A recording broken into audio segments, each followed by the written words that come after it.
Here we are at Oakbank Guest House in Bowness, opposite the Angel Pub.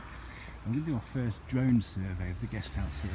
The idea is that we're going to be able to check out the condition of the chimney pots, the flaunching, which is the concrete around the chimney pots, the brickwork and render on the chimney themselves, the flashing, which is the lead part that joins the tiles to the chimney rest.